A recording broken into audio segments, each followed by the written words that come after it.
Rocky Mountain High, Colorado. Nothing personal. Word of the day, Rocky Mountain High. It is Wednesday. It is Tuesday, June 13th, 2023, and the NBA season has come to an end. I'm always sad when seasons come to an end, but I do have a routine that keeps me up quite a bit later, and I always have to be home in front of a TV whenever there's a clinching scenario in any of the leagues. I sit there, and I admit this, I'm solo, and I'm playing with my World Series ring, wearing it during the final potential clinching game, because whenever I see a celebration, it just makes me think of 2003 and how much fun it is, and knowing what is going on in the heads of the front office, of the players, the celebration that's coming, the excitement, the feeling, the relief. I had never seen a player like Nikola Jokic and his reaction to winning. His post-game interview after the Nuggets clinched, beating the Heat in 5 games, was like the Terminator from the Arnold documentary. That's all that was in my head. He said, I am happy. Our work is done. I can go home. Jamal Murray's crying and grabbing the trophy. People are dancing, putting their hats on forwards and backwards. Jokic is just saying, when am I flying home to Serbia? So during the course of the game, the NBA certainly was not excited to have a series end in 5. We've spoken about that. They wanted to go longer.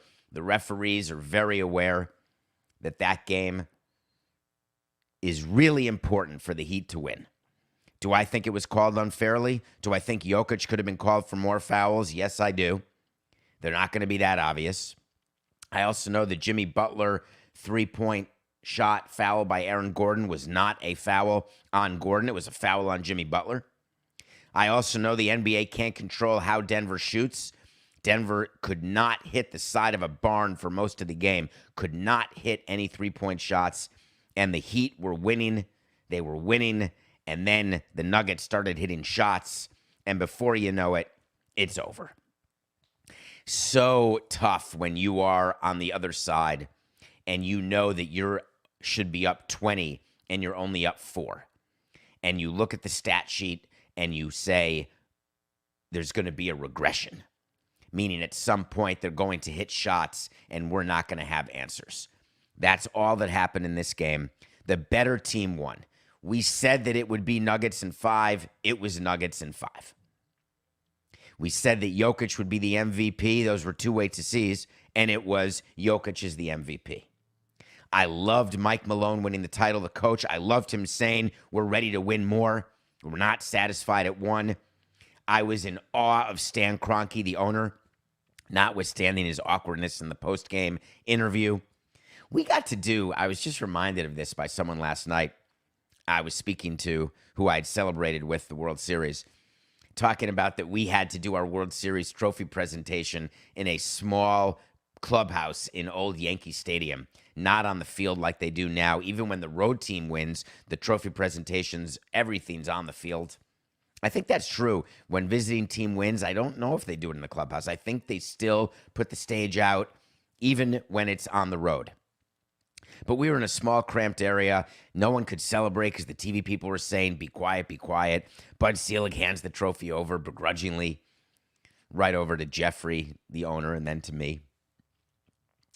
And I'm watching Stan Kroenke, who has gotten the Stanley Cup, he's gotten the Vince Lombardi trophy, and now he's got the Larry O'Brien trophy. It's just remarkable. And he was calm, and they did what you do when you win a title.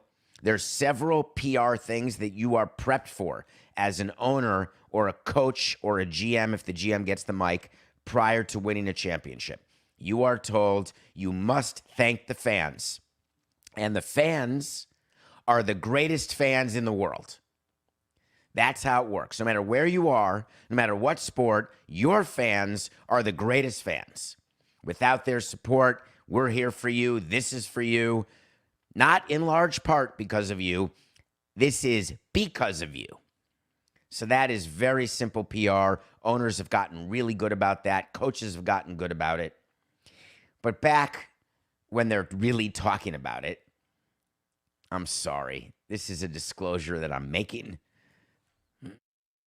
Just happens to be true. Fans are not brought up. It's not a thing. It's got to be reminded. You have to remind owners and coaches to say it because it really is not the first thing in their mind. They're thinking about the number of rings they've won, the legacy, what it means to be a champion, how cool it'll be to go to an owners meeting and be the one with the ring, what it is to be a player as you build toward being the greatest. You can't be among the greatest players in the history of basketball without winning rings. Jokic has his first ring. He can't be in the conversation. He's got to win another and another and another. That's what you got to do. That's what they're thinking about. But I like it. You think the fans. I'm not sure why they don't thank the sponsors. The sponsors pay more money than the fans do in terms of overall payment toward the team. I would think that would be part of the thank you speech, but it never is. Hey, I just want to thank. And then it's sort of when you win an Oscar, and you thank the producer, the director, the studio executives who greenlit the film. You thank the fantastic crew, the best crew I ever had. I always wondered if people are upset when they were on the crew of a previous Oscar-winning movie with a star. The star wins again, and the star says, this experience was the best I ever had. This cast and crew, we were together like white on rice. We were just a unit. We connected. That's what you do in sports when you win. That's what the players always say. There was so much love on the podium, the Nuggets saying, we love each other. We're going to be in touch forever. That's what the Joker said. We're just a tight-knit group. It's what everybody says when they win. How many of them are going to go visit him in Serbia this offseason? 0. Come on. I'm not saying they're not buddies. I'm just saying that they're work buddies. Do you ever have work buddies who you think are your friends, and then all of a sudden you're done working and you realize, wow, they weren't my friends, actually. I never speak to them. But when I see them, we hug, we reminisce, we're thankful. That's funny. Miami Heat, people are expecting me. I got a text from someone expecting me today to go off on the Heat. Losers. I want to spend 2 minutes on the Heat, if you don't mind. Miami Heat outperformed. They absolutely outperformed their skill level. They made it to the NBA Finals with a team that had no right getting out of the first round. Maybe no right getting into the first round. Playoff Jimmy did not act like playoff Jimmy after he hurt his ankle. Regardless of what Mark Jackson is saying, Jimmy Butler had to have been way more hurt than anyone else who tweaked an ankle. There is no other explanation for why he was unable to jump and get lift for his shots. He had a 13-point fourth quarter, which was outstanding, but then you're saying, why couldn't he do that all game? The answer is he had to have been hurting physically. Everybody's hurting physically at the end of the year, but he must have been hurting even more. Jeff Van Gundy telling us during the game the Heat are relying too much on their role players. He neglected to say, thank God, no Reggie Miller, saying he's relying too much on the undrafted players. Thank God Van Gundy didn't say that. But that's a championship team. It's not that you're relying on your players. It's that your role players, whether it's Porter Jr. or Gordon had a great game 4. Porter Jr. had a great game 5. That's what role players do, is they complement your players, and they can carry you once in a while during stretches, maybe even to a win. But the Heat simply were all playoffs. When they made shots, they win. When they missed shots, they lost. The make-or-miss league that we discussed, the Heat went 9 for 35 from 3. You're just not going to win, period. So Jokic got himself going, and he made history last night. I want to put it in perspective for you. Every year, 2 teams go to the finals. How's that for value added in a Morning Nothing Personal episode? Every year, a player has a chance who goes to the finals to lead all players in that year's playoffs in points, rebounds, and assists. The leader is generally going to be the one who plays the most games.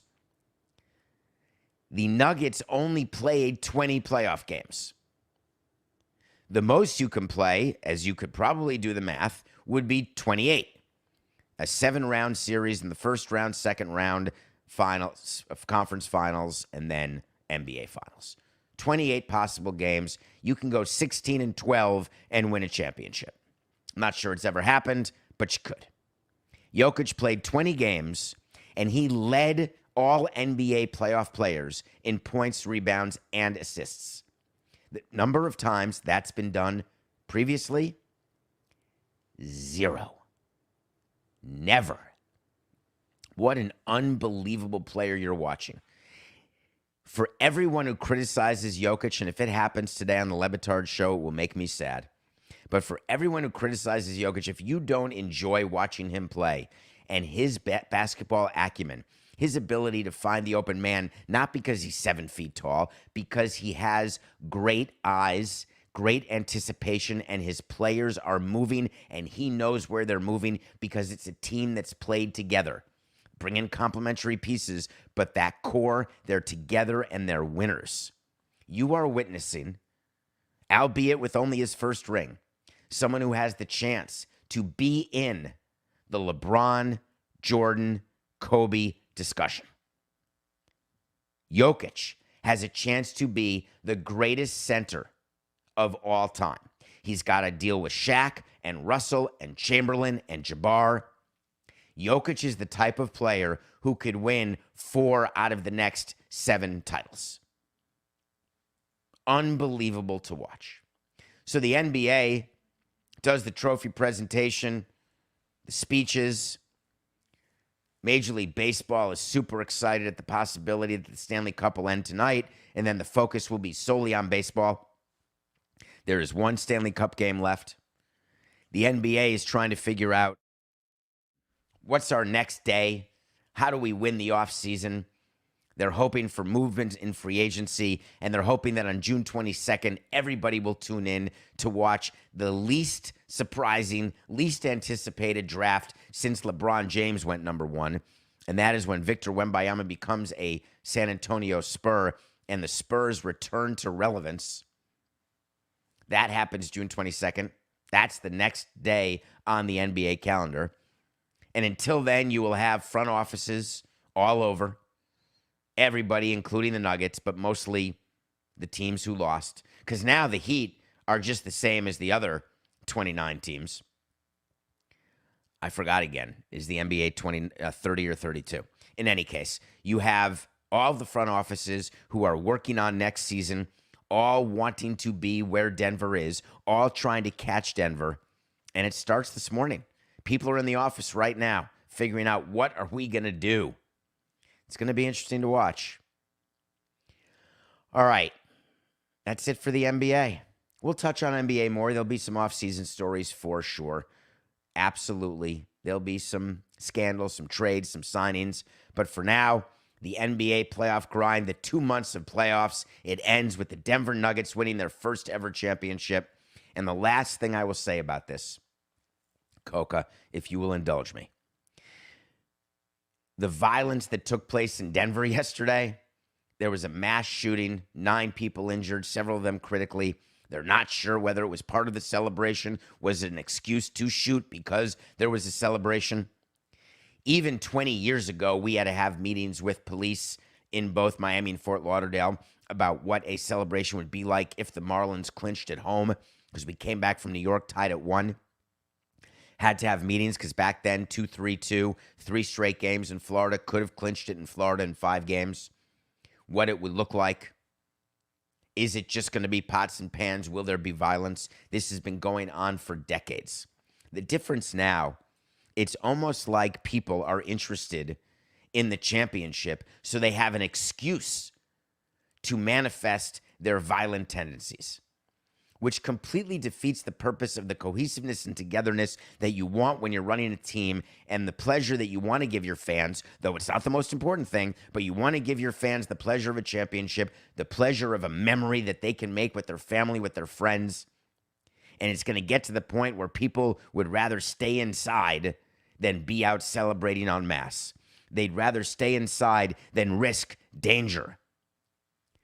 Why is it that people toting guns screw it up for everyone? It was a terrible way for Denver to manifest its championship by having that as a headline. All right, a little bit west and north of Denver.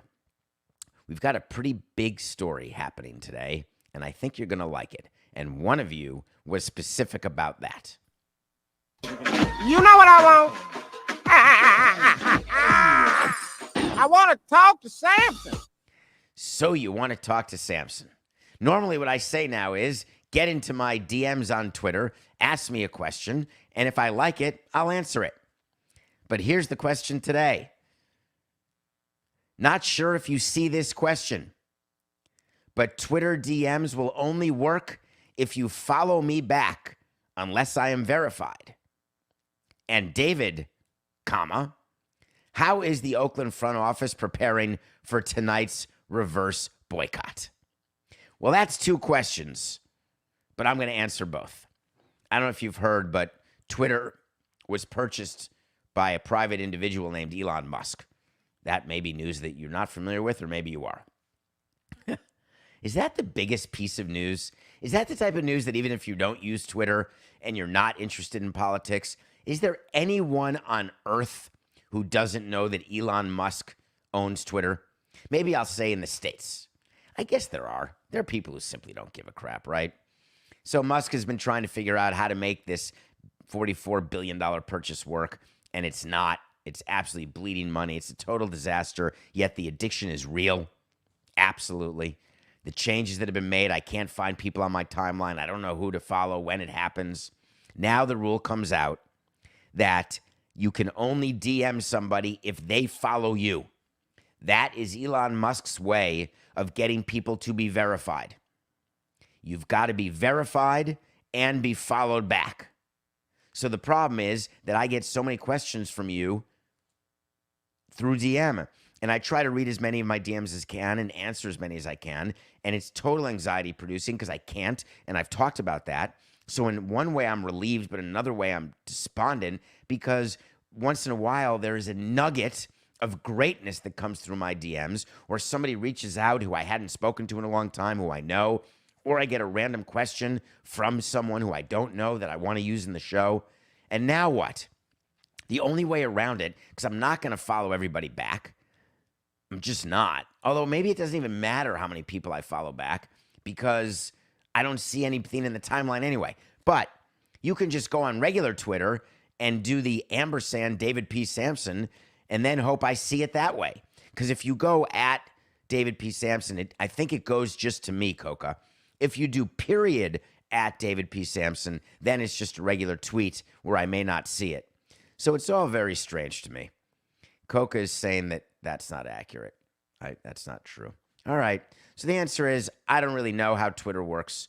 But that said, I still want to get your questions. So you can try to get into Instagram and follow me there, or you can go to Apple and you can rate and review or wherever reviews are done where if you're listening to the podcast. I don't monitor YouTube, actually. We are live on YouTube every day at 8 a.m., but I still want your questions and movie recommendations. But let's get to this one, because tonight is a night. In addition to the Stanley Cup Game 5, there's something going on in baseball. All of the owners right now are in New York, including John Fisher, the owner of the Oakland A's. That's not accurate. I'm sorry. Correction. I don't remember the last owners meeting other than when a commissioner is being elected that all 30 principal owners actually go to an owners meeting. There's always one or two missing. Artem Moreno blows them off. Jordan Steinbrenner, when he was alive, blew off owners meetings all the time. Owners have their trips during the summer if they're in Europe on a yacht or whatever they're doing. But the overwhelming majority of owners are in New York for an owners meeting, where today is the first day where Rob Manfred told you that he was hoping to have a vote on the relocation of the Oakland A's to Las Vegas.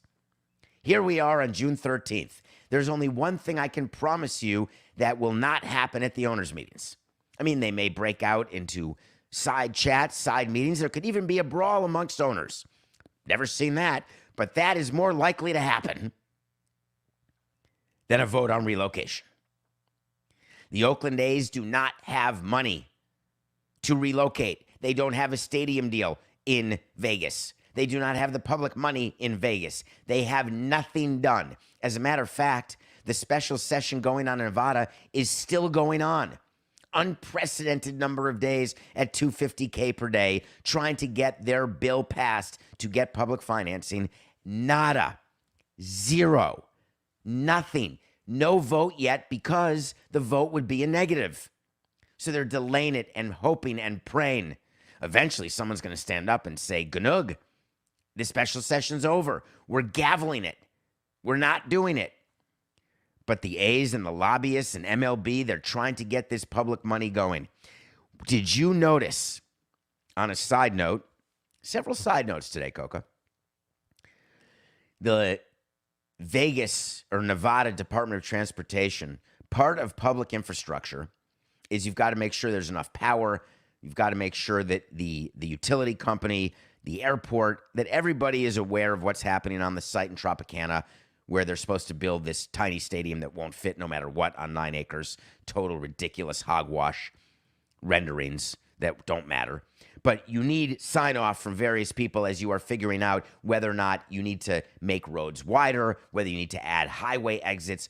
All of that is money, that is public money that goes into a new stadium deal. Even when the building is built with private funds, the public infrastructure that is done is paid for by the public. There's no team that ever covers that. And what the team does is they commission studies and they try to show the public, hey, we're going to need a better exit. We did that off the 836. We're going to need a better exit to get to Marlins Park. We're going to need to figure out how to work the drawbridge. All of these things cost money. We're going to need to get water and utilities into the site. We need to have backup substations. That's a thing.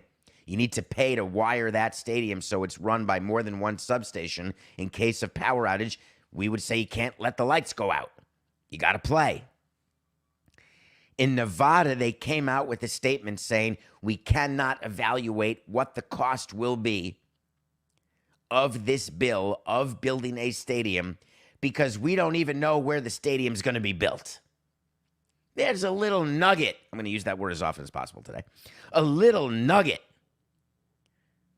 of a realization that the stadium financing bill that has not even been voted on is not site-specific. Crazy. And that's not even what our story is today. While John Fisher is in New York at an owners meeting where there will be no vote, but a lot of chatter behind his back and a lot of side meetings with baseball and the commissioner before the commissioner gives his update to the owners, and then before the commissioner meets the media at the conclusion of the meetings, where Rob Manfred will have to meet the media and will have to address the A's situation and will have to have talking points, specific talking points given to him by Pat and Glenn, where he will have to take the microphone and say, of course we are disappointed at the length of time it has taken, but we are confident that by the end of the year, the Oakland A's will have a new stadium.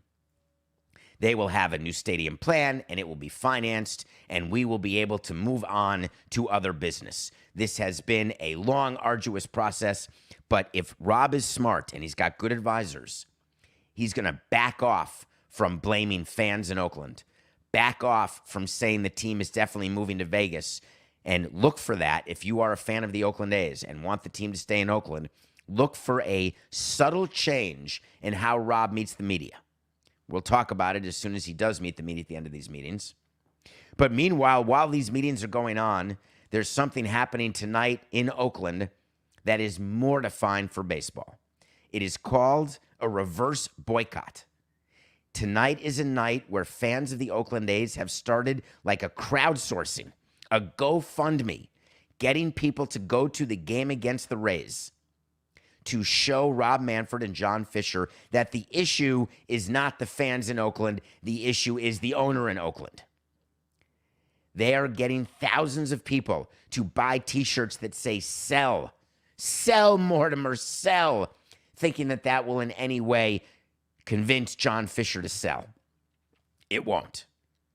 The reason why MLB is embarrassed by this, they're not embarrassed when people sell Wilpons. People bought a plane and a banner that would fly over Shea Stadium. Never embarrassed baseball or Fred and Jeff. Having Loria sell, that never embarrassed me either. No problem. John Fisher's not embarrassed by this at all. But MLB, when they meet inside their offices, they are. And the reason they are is they don't want this to be the focus. They would much rather owners get these financing deals done, have as little public discourse as possible, and then move on to the next stadium issue. Because there's always a stadium issue. So therefore, there's always an owner who's under pressure. There's always an owner who's under scrutiny because there's always an owner going for a new stadium. So tonight, these fans got themselves together, and they are going to come into the stadium with their shirts, and the A's front office, in consultation with their operations department, in consultation with MLB, they've met, and they've made the decision. They're allowing it because they're sold tickets. They can't tell people not to wear a shirt that says sell. There's not one thing they can do but make sure they're properly staffed in concessions, make sure enough sections are open, because from the A's standpoint, they look at tonight's game and say, wow, we've been drawing 5,000 people a game for our Tuesday games. Tonight, we're going to get 15,000 people. Hell yeah. It's like 3 different Tuesdays. That, to me, is what the front office is doing. The front office is preparing just for a game with more attendance. That's it. There's nothing else to talk about here. We're going to watch it tonight. I think when they did the reverse boycott and did this giveaway, they didn't think that the A's would be the hottest team in baseball, which they are. The A's have won 6 games in a row. The A's are 18-50. The Royals are 18-48. And no one's talking about the Royals as tanking, as having the worst owners in sports, as being a disgrace, as being a revenue-sharing suckor. No one said a word about that. There is regression, folks. Teams don't lose 140 games. They just don't. Wait to see when we tell you something's going to happen. When it happens, great. When it doesn't happen, fine. We'll tell you about it. We told you about the May 16th, 2023, when we said Jokic would win the Finals MVP, and he did. We told you before the NBA Finals started on June 1st of 23 that the Nuggets would win in 5. They did. That wait to see came true. Let me give you today's wait to see. This reverse boycott is great. I give all the credit to the fans for doing it. It doesn't add up to much other than some revenue for the A's. But the A's attendance will still be under 20,000. Which is still a miraculous number for having a season ticket base that is so low, which the A's have. You can always tell how low a season ticket base is. When the Marlins played the Royals once last week, their attendance was like 7,300, I think. That means that their season ticket base is below that, and likely thousands below that. My guess is the Marlins don't have more than 5,000 season ticket holders or full season equivalents. The A's, my guess, have fewer than 2,000 full season tickets. So that means you had 18,000 people buy individual or group tickets to a specific game, and that's pretty cool. But wait to see, the A's attendance will be under 20,000 tonight. We'll talk about it tomorrow, and we'll see what happens. All right, we come back. We're going to review a movie that one of you told me to see on Twitter, and then we're going to talk about what it means as a scout in baseball to want to draft a player and then watch that player have his arm used to the max as a college pitcher. Because it happened here in the College World Series, and we're going to talk about it when we come back.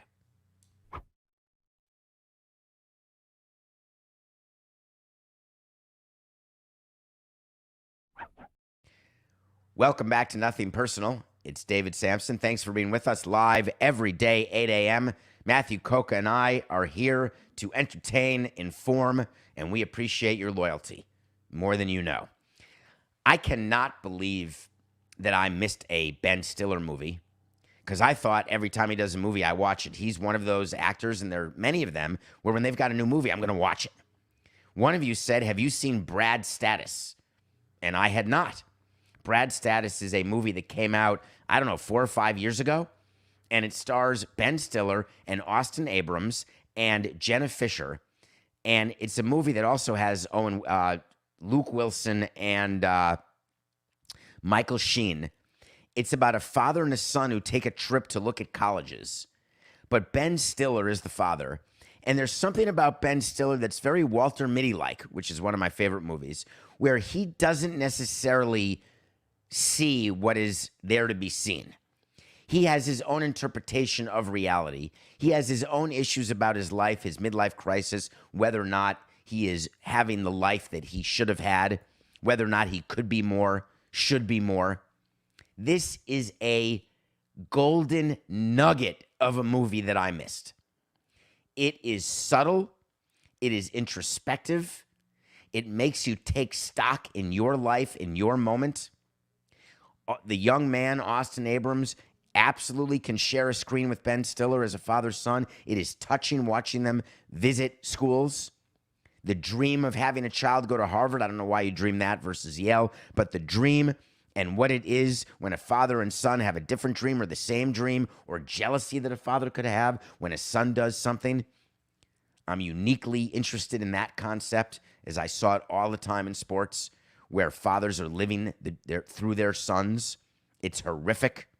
Trust me, it doesn't work well. It doesn't end well. The movie Brad Status is about what Brad Status is currently.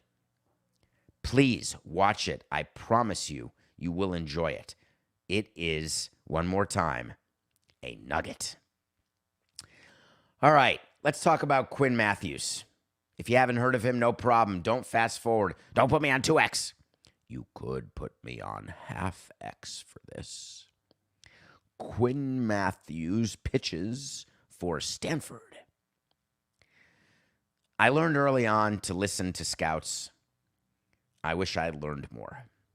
One simple rule: don't draft pitchers from Stanford because they look like they're great and then they suck as big leaguers. I was told that when we drafted Justin Wayne out of Stanford with the 5th pick in the first draft I ever did in 2000. Don't do it. God, I got that wrong. Of course I shouldn't have done it. Justin Wayne is just the first of many Stanford pitchers who don't make it in the big leagues. Mark Appel being the biggest example, the #1 overall pick from Stanford. There's something about Stanford pitchers. Can't explain it. They perform well at Stanford. They get to the big leagues, if they even get there, and they're not who they were supposed to be. It's a real thing. So here we have Quinn Mathews, a Stanford pitcher. He's pitching his team, trying to get them to Omaha, and he has a complete game throwing 156 pitches. And when I looked at that, I said, wow, that's amazing. I guess he doesn't want to be a big leaguer. I guess that he's so interested in helping his team that he is done. Because scouts are looking at that, and it will impact his draft. It will impact how teams look at him. There is no pitcher who should be throwing 156 pitches. It shouldn't be lauded. It's abuse. It's costing that guy a chance. Why? He may not have been the top-ranked prospect, not even the top 2-round prospect, maybe a 4th or 5th round pitcher. But when you're looking at the type of money you pay, even in the 4th or 5th round, you're looking at where they're playing, what college they're at, what their career was like, what their arm situation is, what their arm history is, what their likelihood of injury is, what their likelihood of lack of performance is.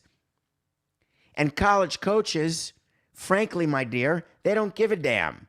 Their goal is to try to get a World Series. That's it.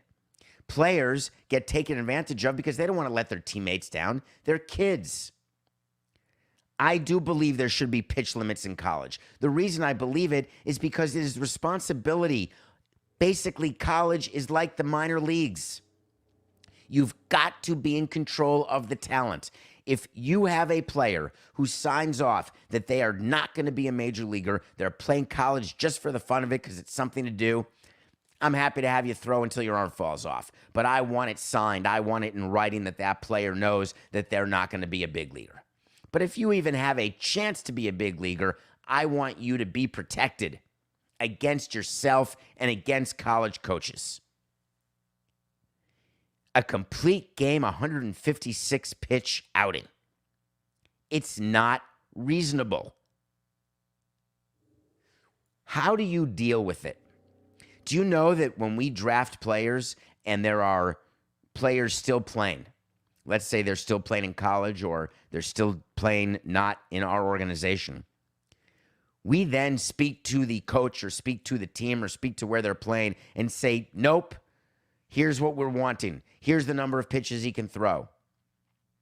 But when we're looking at a draft board and setting up a draft board, and the draft is coming next month, It's coming. I thought the draft was in June. It may be in July this year. I can't remember the day of the MLB draft. We're paying attention to all of these things that are happening.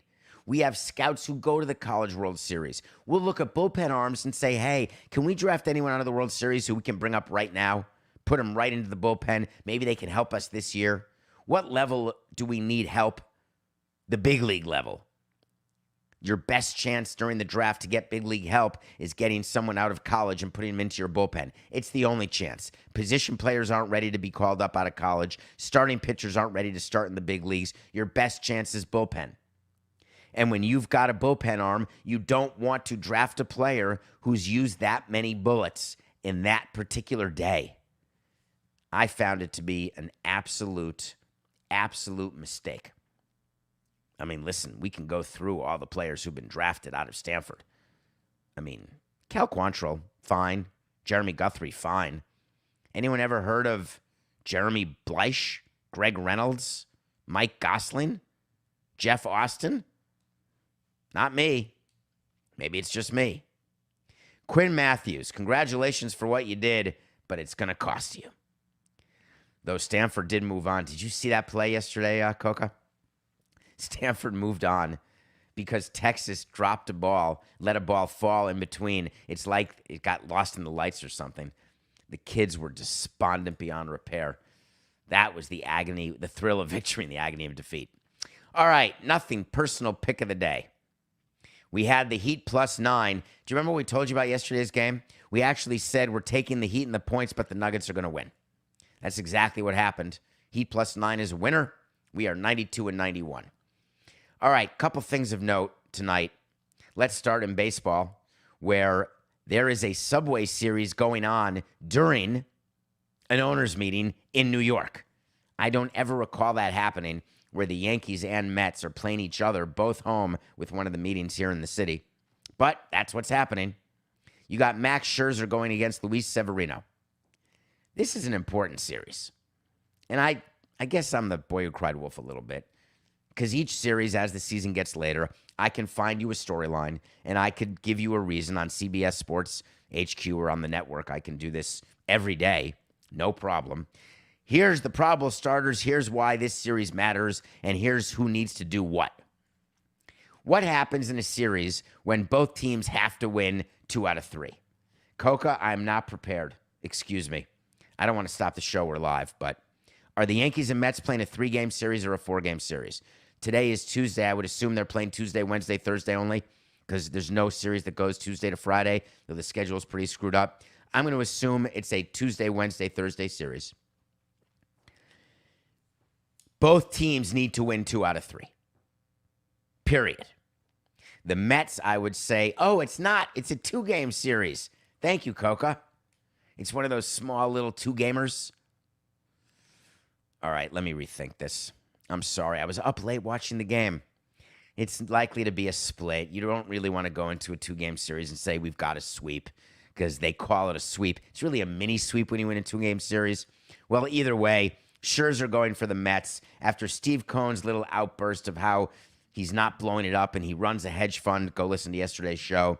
The Yankees are definitely concerned with where they are and their lack of offense with Aaron Judge hurt. They're concerned with their starting pitching. Everyone behind Cole has been a disaster. Severino's coming off a start that left a little to be desired. Scherzer's given 155. The Mets' offense is so bad. I hate to do it. But Coca, we're going the Mets over the Yankees. This will end up being a split, a Subway Series split, I'm sure. And then tonight, we've got the Stanley Cup. I got to watch it. I got to put my ring on. It's going to be another celebration. Golden Knights over the Panthers. Not to take anything away from what the Panthers have done. Getting to the Stanley Cup, just like the Heat. You'll have the Heat and Panthers both losing in 5 games, both saying their season was not a success. But guess what? It was a success. Getting to the Stanley Cup as an 8 seed when you barely were making the playoffs, that's what the Heat did. Running into a team. I wonder whether the A's, as I think about it, Coca, do you think the A's will have a special session going on while the Stanley Cup game is being played in Vegas, while they're sitting in Carson City, and then we'll get updates like we did when they were last debating the bill? Do you think that's going to happen? That would be awesome. I can't do an official wait to see because I don't want to bother thinking about it. But the game starts at 5 p.m. in Vegas. I will tell you now that the special session will be in recess, if not gavelled out, by tonight at 5 p.m. And Vegas could end up, can you imagine the celebration in Vegas if Vegas clinches at home? That would be something. The police are ready because it's going to happen. The Vegas Golden Knights are going to win their first ever Stanley Cup. Vegas will get its first ever championship as a city in professional sports. What a moment. Maybe the Oakland A's are looking at that and saying, look, that's why you need more teams. Look at how great this is. Oh, no, they're burning down the strip. They're burning down all the stuff they're building for F1. Holy Christ, no more teams. We got a lot to watch tonight. I am taking the Knights over the Panthers. Yesterday, there was a moment during the show when I told you to please read The Athletic, subscribe to The Athletic. Great writers. We talked about Jason Stark, Ken Rosenthal. I was not aware at that time that news was going to come out later yesterday that The Athletic was going through a series of cuts. They cut 4% of their staff yesterday. Veteran writers, great writers. The Athletic was bought by the New York Times. The Athletic, it used to be known up until yesterday, they covered locally all these teams. They would have writers working for The Athletic, giving you in-depth analysis and coverage of teams in all the sports. What The Athletic decided is that they wanted to focus on sports and on stories because they found that the bigger stories from the bigger teams got the most attention, the most clicks, the most opportunity to gain subscription revenue. And they found that even when they were increasing their subscribers, they were still losing money because they had so many people working in so many places, writing stories about teams that in theory people didn't care about. That's what happened. So they cut 4% of their staff. They were on Twitter saying that they're available, that they had a great run. Every time there is a layoff like this, and you saw it at ESPN, you're seeing it at The Athletic, the reason for these layoffs is that when you have a corporate identity and a plan, and then the plan doesn't work, you only get so much time to make the plan happen. And at some point, you have to acknowledge that what you are trying to do is not working financially. And The Athletic and the New York Times got to that point. I'm sorry for that, but that is the reality of business. Congratulations again. I really wanted to end with you. I could have gone right to Coca. It's just business, right? This is nothing personal. That would have been it. That would have been the perfect ending. I always screw up the ending. At the end of these shows, Coca and I talk about the show, talk about what I did wrong. That's all Coca tells me. He doesn't tell me anything goes right. And I had the ending, and he said, you didn't stick the landing. Congratulations again to the Denver Nuggets, the NBA champions. Make sure you watch the Stanley Cup tonight, please. At the end of the day, whether the Panthers win or lose, I don't like that ending. I can't say for South Florida, at the end of the day, it's just business. Nah, it's just business for the Athletic and for the New York Times. It's just business for the Oakland A's and the owners. It's just governance for the people in the Assembly and Senate in Vegas. There's a lot going on. Do we have more time? Oh, no, you're cutting off the mic. That's it? It's just business. This is nothing personal. See you tomorrow.